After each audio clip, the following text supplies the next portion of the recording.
ହେ ସାଙ୍ଗମାନେ, ଆଜି ମୁଁ ଆପଣ ସମସ୍ତଙ୍କୁ ଗୋଟିଏ ନୂତନ ଅଧ୍ୟାୟ ବିଷୟରେ ପଢ଼ାଇବା ପାଇଁ ଯାଉଛି, ବୁଝେଇବା ପାଇଁ ଯାଉଛି। ତ ଆପଣ ସମସ୍ତେ ଶୁଣନ୍ତୁ ଏଇ ଟପିକ୍ଟିକୁ ଏବଂ ବୁଝନ୍ତୁ। ଆଜିକାର ଟପିକ୍ଟି ହେଉଛି ପରିବେଶ ପ୍ରଦୂଷଣ। ପରିବେଶ କହିଲେ କୌଣସି ସ୍ଥାନର ପାରିପାର୍ଶ୍ୱିକ ଅବସ୍ଥାକୁ ବୁଝାଏ। ଏହା ସାଧାରଣତଃ ଆମକୁ ଚାରିପାଖରେ ଥିବା ସବୁ ପ୍ରକାରର ପ୍ରାକୃତିକ ଓ କୃତ୍ରିମ ଉପାଦାନ ଗୁଡ଼ିକର ସମାହାର, ଯାହା ସଜୀବମାନଙ୍କର ଜୀବନ ଧାରଣ ପ୍ରଣାଳୀ ସହିତ ଓତପ୍ରୋତ ଭାବରେ ଜଡ଼ିତ। ପୃଥିବୀ ସୌରଜଗତର ଏକମାତ୍ର ସବୁଜ ସଜୀବ ଗ୍ରହ। ଏହା ବିଶାଳ ସବୁଜ ପୃଥିବୀ ଏକ ଉନ୍ନତ ଓ ସଭ୍ୟମାନର ବାସସ୍ଥାନ ପାଲଟିଛି। ମନୁଷ୍ୟର ଚତୁଃପାର୍ଶ୍ୱରେ ପ୍ରକୃତିର ବିଭିନ୍ନ ଉପାଦାନ ଘେରି ରହିଛି, ଯଥା ଜଳ, ସ୍ଥଳ, ବାୟୁ, ଆକାଶ, ପ୍ରାଣୀ ଓ ଉଦ୍ଭିଦ। ଏଗୁଡ଼ିକର ସମାହାର ହିଁ ପରିବେଶ। ପରିବେଶ ମନୁଷ୍ୟର ଜୀବନ ଓ କାର୍ଯ୍ୟଧାରାକୁ ପ୍ରଭାବିତ କରେ। ସୁସ୍ଥ ଓ ନିରାମୟ ଜୀବନ ପାଇଁ ନିର୍ମଳ ପରିବେଶର ଭୂମିକା ଗୁରୁତ୍ୱପୂର୍ଣ୍ଣ। ଅନୁକୂଳ ପରିବେଶ ଜୀବନ ଜଗତ ପାଇଁ ଆଶୀର୍ବାଦ ସ୍ୱରୂପ। ମାତ୍ର ପ୍ରତ୍ୟେକର ପରିବେଶ ଜୀବ ବଞ୍ଚିବା ପାଇଁ ଜୀବନ ସଂଗ୍ରାମ କରେ ଓ ହାରିଗଲେ ନିଃଶେଷ ହୋଇଯାଏ। ମନୁଷ୍ୟ ନିଜର ବୃଦ୍ଧି ଓ ସୃଜନ ଶକ୍ତି ବଳରେ ବିଜ୍ଞାନ କ୍ଷେତ୍ରରେ ଅଦ୍ଭୁତ ସଫଳତା ହାସଲ କରିଛି। ମଣିଷ ସଭ୍ୟତାର ଇତିହାସ ହେଉଛି ବିଜ୍ଞାନର ଇତିହାସ। ଏଥିରେ ପରିବେଶ ମୁଖ୍ୟ। ଜୀବର ଅଭିବୃଦ୍ଧି, ବଂଶବୃଦ୍ଧି ଇତ୍ୟାଦି ପରିବେଶ ଦ୍ୱାରା ନିୟନ୍ତ୍ରିତ ହୋଇଥାଏ। ପରିବେଶ ବିଜ୍ଞାନ ହେଉଛି ଜୀବ ସହ ଜଡ଼ର ସମତା ରକ୍ଷା କରିପାରିବା ଏକ ନୂତନ ବିଜ୍ଞାନ। ମଣିଷର ଦୈନନ୍ଦିନ ସୁସ୍ଥ ଜୀବନଯାପନର ଏହି ବିଜ୍ଞାନର ଭୂମିକା ଗୁରୁତ୍ୱପୂର୍ଣ୍ଣ।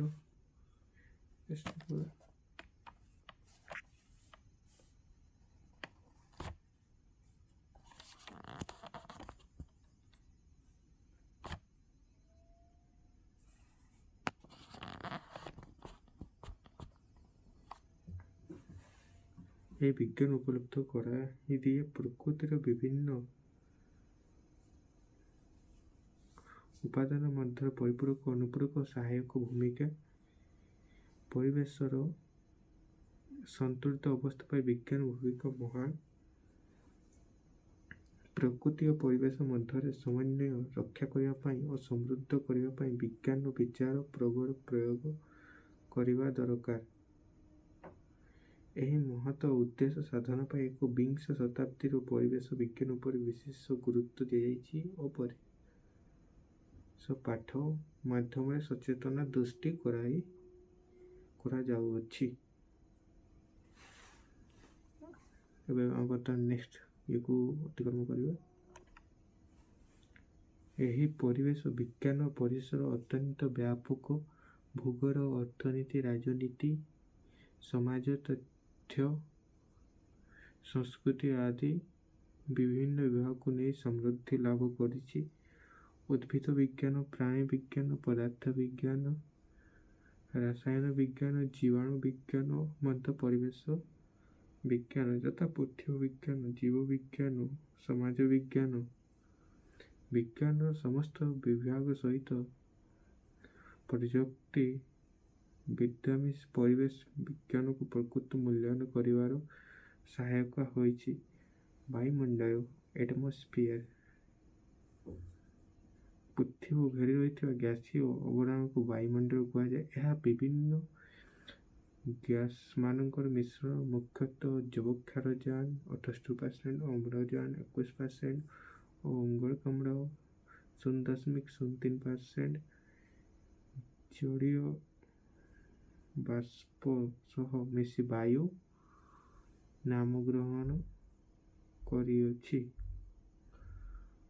ଆକଳନ କରାଯାଉଥିବା ବାୟୁମଣ୍ଡଳ ସମୁଦାୟ ଗ୍ୟାସୀୟ ବସ୍ତୁତଃ 5.15 ଟନ୍। ଏଥିରେ ମଧ୍ୟ ଆହୁରି ଅନେକ ପ୍ରକାର ଗ୍ୟାସ୍ ସ୍ୱଳ୍ପ ପରିମାଣରେ ଅଛନ୍ତି ଓ ଅନେକ ଭାସମାନ କଣିକା ଯଥା ଧୂଳିକଣା, ପରାଗରେଣୁ, ଅଣୁଜୀବ, ଭାଇରସ୍, ବ୍ୟାକ୍ଟେରିଆ ଓ ଫଙ୍ଗାଲ୍ସ ମଧ୍ୟ ବିଦ୍ୟମାନ।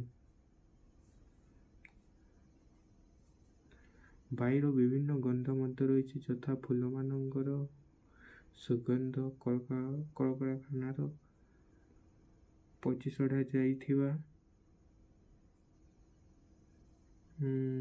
ଜୈବ ପଦାର୍ଥମାନଙ୍କର ଦୁର୍ଗନ୍ଧ, ଜଙ୍ଗଲରେ ନିଆଁ ଲାଗିଯାଇଥିବା ଦ୍ୱାରା ଓ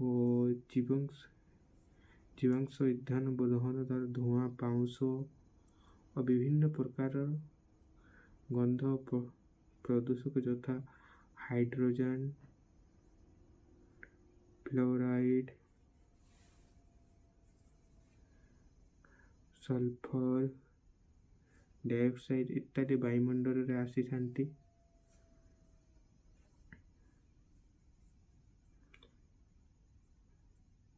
ପ୍ରକୃତିର ଶିଳ୍ପ ଓ ସହର ସଭ୍ୟତାର ପ୍ରଭାବରୁ ଦୂରରୁ ଥିବା ବାୟୁ ଅପେକ୍ଷାକୃତ ବିଶୁଦ୍ଧ, କାରଣ ବାୟୁମଣ୍ଡଳରେ ଆସୁଥିବା ଅନାବଶ୍ୟକ ଉପାଦାନମାନଙ୍କର ଗାଢ଼ତା ବେଶ୍ କମ୍ ଓ ସେମାନେ ପ୍ରଦୂଷଣ କରିନଥାନ୍ତି। ମନୁଷ୍ୟକୃତ କାର୍ଯ୍ୟକଳାପ ଯେଉଁ ମୁକ୍ତ ନିର୍ମଳ ବାୟୁରେ ଶିଳ୍ପାନୁଷ୍ଠାନମାନଙ୍କର ଚିମ୍ନିରୁ ବଡ଼ ବଡ଼ ଅଳିଆ ଗଦା ବିଘଟନ ଯୋଗୁଁ ଜଳଜାହାଜର, ରେଳ ଇଞ୍ଜିନ ଓ ଯାନବାହନର ନିର୍ଗତ ଧୂଆଁରୁ ଚିମ୍ନିର ବଡ଼ ବଡ଼ ଅଳିଆ ଗଦା ବିଘଟନ ଯୋଗୁଁ ରେଳ ଇଞ୍ଜିନର ଧୂଆଁରୁ ଅବାରିତ ଅବାଧ ପ୍ରବେଶ ହୋଇଛି। ଅନେକ ପ୍ରକାର ଅଭିଜ୍ଞତା ଉତ୍ପାଦନ ବାୟୁମଣ୍ଡଳରେ ଅବାଧ ପ୍ରବେଶ କରିବା ଦ୍ୱାରା ଗଛଲତା, ଜୀବଜନ୍ତୁ ଓ ମଣିଷମାନଙ୍କର ଜୀବନ ଧାରଣକୁ ବହୁ ମାତ୍ରାରେ ପ୍ରଭାବିତ କରିବା ସଙ୍ଗେ ସଙ୍ଗେ ମାନବ ସ୍ୱାସ୍ଥ୍ୟ ସମସ୍ତ ସଙ୍କଟ ଭିତରକୁ ଠେଲି ହୋଇଯାଇଛି ଓ କୋଠାବାଡ଼ି ମଧ୍ୟରେ କ୍ଷତିର ସମ୍ମୁଖୀନ ହେଉଛି। ଏଥିପାଇଁ ପ୍ରଦୂଷକମାନଙ୍କର ବିଷାକ୍ତ ପ୍ରକ୍ରିୟା ଦାୟୀ ଓ ଏହାକୁ ବାୟୁ ପ୍ରଦୂଷଣ କୁହାଯାଉଅଛି। ମୁକ୍ତ ନିର୍ମଳ ବାୟୁ ଓ ପ୍ରଦୂଷିତ ବାୟୁକୁ ପୃଥକ୍ ବା ଚିହ୍ନଟ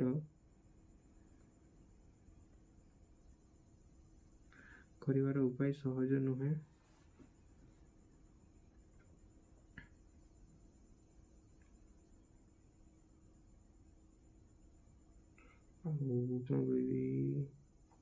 କାରଣ ବିଭିନ୍ନ ପ୍ରକାରର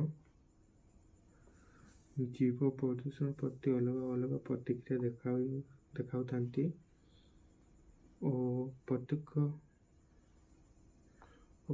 ପ୍ରଦୂଷକ ପୃଥକ୍ ଭାବେ କାର୍ଯ୍ୟ କରିଥାନ୍ତି। କେତେକ ପ୍ରଦୂଷକ ଗୋଟିଏ ପ୍ରାଣୀ ପାଇଁ ପ୍ରତିକୂଳ ହେଲାବେଳେ ଅନ୍ୟ ପ୍ରାଣୀ ପାଇଁ ଅନୁକୂଳ ହୋଇଥାନ୍ତି। ଏକାଧିକ ପ୍ରଦୂଷକ ମିଶାଇଥିବା ପ୍ରତିକ୍ରିୟା ଯୋଗୁଁ ସେମାନଙ୍କର ବିଷାକ୍ତ ଅନ୍ୟ ପ୍ରାଣୀ ପାଇଁ ଅନୁକୂଳ ହୋଇଥାନ୍ତି। ଏକାଧିକ ପ୍ରଦୂଷକ ପ୍ରତିକ୍ରିୟା ଯୋଗୁଁ ସେମାନଙ୍କର ବିଷାକ୍ତ ପ୍ରକ୍ରିୟା ନଷ୍ଟ ହୋଇଥାଏ କିମ୍ବା ବହୁ ଗୁଣରେ ବଢ଼ି ଯାଇଥାଏ। କେତେକ ଅଞ୍ଚଳରେ ଅନେକ ଅବାକ୍ଷିତ ପଦାର୍ଥ ବାୟୁରେ ମିଶିଲେ ମଧ୍ୟ ବାୟୁ ପ୍ରଦୂଷଣ କରିନଥାନ୍ତି, ହେଲେ ପରିସଂସାର ସାଧାରଣ କାର୍ଯ୍ୟକଳାପ ବାଧାପ୍ରାପ୍ତ ହୋଇଥାଏ ଆଉ ମଧ୍ୟ ବାୟୁରେ ଥିବା ଭାସମାନ କରିବା ଯଥା ପରାଗରେଣୁ ସେମାନଙ୍କର କ୍ଷତି କରେଇଦିଏ। ବାୟୁମଣ୍ଡଳକୁ କେତେକ ସ୍ଥଳ ବା ମଣ୍ଡଳରେ ଭାଗ କରାଯାଇଛି। ଏକ ପୃଥିବୀକୁ ଲାଗି କରି ରହିଥିବା ନିମ୍ନ ସ୍ତରକୁ ଟ୍ରୋପୋମଣ୍ଡଳ କୁହାଯାଏ। ଏହି ମଣ୍ଡଳରେ ଉପରକୁ ଆରୋହଣ କଲେ ତାପମାତ୍ରା କମିଯାଏ। ପ୍ରାୟ 65 ମିଟର ଉପରକୁ ଗଲେ ତାପମାତ୍ରା 1 ଡିଗ୍ରୀ ସେଲସିୟସରେ सेल्सियस कमी थाए। ट्रोपोमंडल उच्चता परिवर्तनशील मेरुठाରୁ यार उच्चता 8 किलोमीटर और निरक्षांचल यार उच्चता 18 किलोमीटर। यही मंडल समुदाय गैसीय वस्तुत्व 4.11 टन। यह मंडल पर 2 ट्रोपोपज अवस्थित। ट्रोपोमंडल स्ट्राटोमंडल संयोग स्तर। स्ट्राटोमंडल निम्न अंश 25 किलोमीटर पर्यंत तापमात्रा प्राय स्थिर रहे। यहाँ पर उच्चता बढ़िया संगे संगे तापमात्रा बढ़े। ट्रोपोमंडलटी विभिन्न गैस मानक एक सम्मिश्रण मात्र। स्ट्राटोमंडल विभिन्न गैस मानक वस्तुत्व अनुଯାयी थाक होई रही थांती।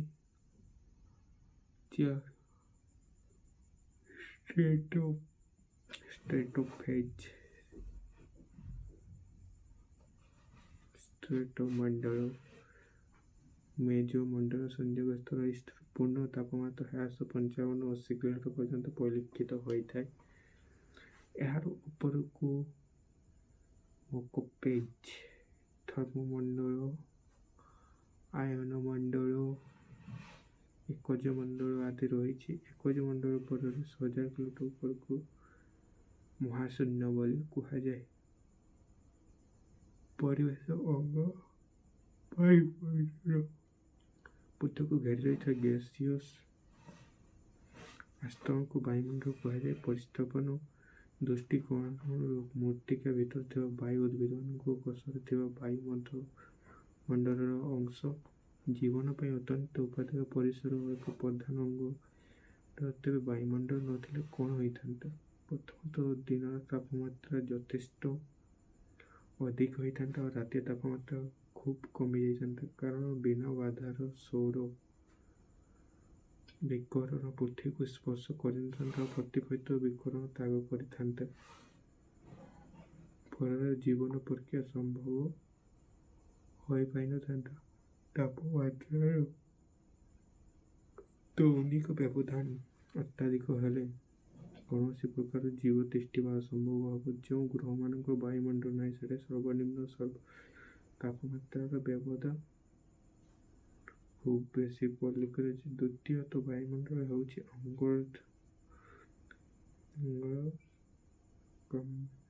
अंगारकाम्लजान उत्स।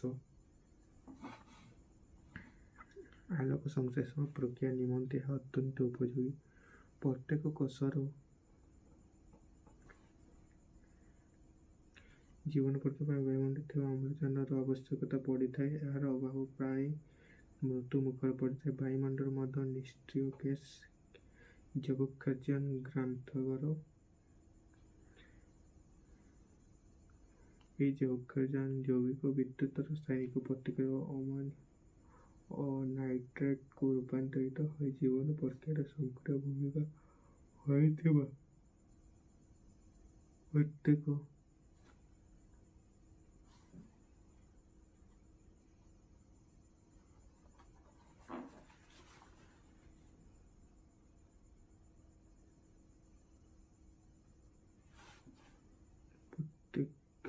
कोषर जीवन प्रक्रिया वायुमंडल थी अम्लजान आवश्यकता पड़ता है। यार अभाव प्राणी मृत्यु मुखर पड़ी था। वायुमंडल मध्य निष्क्रिय गैस क्षयकारजान ग्रंथागार। यह क्षयकारजान जीवन और विद्युत रासायनिक प्रक्रिया अमान्य नाइट हो जीवन प्रक्रिया सक्रिय भूमिका हो प्रोटीन प्रस्तुत विनियोग होता है। प्रत्येक एंजाइम गोटे गोटे प्रोटीन वायुमंडल अम्लजान अंगारकाम्लजान प्राथमिक उत्स होगा संगे संगे असंख्य परिमाण अदृश्य जलीय बाष्प धारण करता है। यही जलीय बाष्पर परिमाण उद्भिद मानकर मेटाबॉलिज्म पर गभीर प्रभाव पकाई था। वायुमंडल हूँ जीवचक्र निमंते एक प्रधान माध्यम। हजार हजार गचर पराग संग्रह संभव होता है। पवन मध्य अनेक प्रकार ପ୍ରକାର କ୍ଷତିକାରକ ବ୍ୟାକ୍ଟେରିଆ ଭାଇରସ୍ ଦୂରୀକରଣ ଧାନ କହିଥାଏ। ଦ୍ରୁତ ବେଗ ସ୍ଥାପନ ପବନ ଝଡ଼ ତୋଫାନ ତାର ପ୍ରୟୋଗରେ ରୂପ ନେଇ ବଡ଼ ବଡ଼ ଗଛ ଶସ୍ୟ କ୍ଷେତ ଘର ଜଳ ପଶୁପକ୍ଷୀ ସେବା କରିଥାଏ। ବାୟୁମଣ୍ଡଳ ମଧ୍ୟ ଏକ ଶକ୍ତ ପରିବହନ ପ୍ରଧାନ ମାଧ୍ୟମ। ଆଜି ପାଇଁ ଏତିକି। ଆଶା କରୁଛି ଭିଡ଼ିଓଟି ଭଲ ଲାଗିଥିବ। ଭିଡ଼ିଓଟି ଭଲ ଲାଗିଥିଲେ ଚ୍ୟାନେଲକୁ ସବସ୍କ୍ରାଇବ୍ କରି ଭିଡ଼ିଓକୁ ଲାଇକ୍ କରନ୍ତୁ, ସାଙ୍ଗସାଥୀଙ୍କୁ ସେୟାର କରନ୍ତୁ। ପୁଣି ଥରେ ଦେଖା ହେବ ଆମ ନୂତନ ଭିଡ଼ିଓରେ। ସେତିକି ପର୍ଯ୍ୟନ୍ତ bye bye, see you again.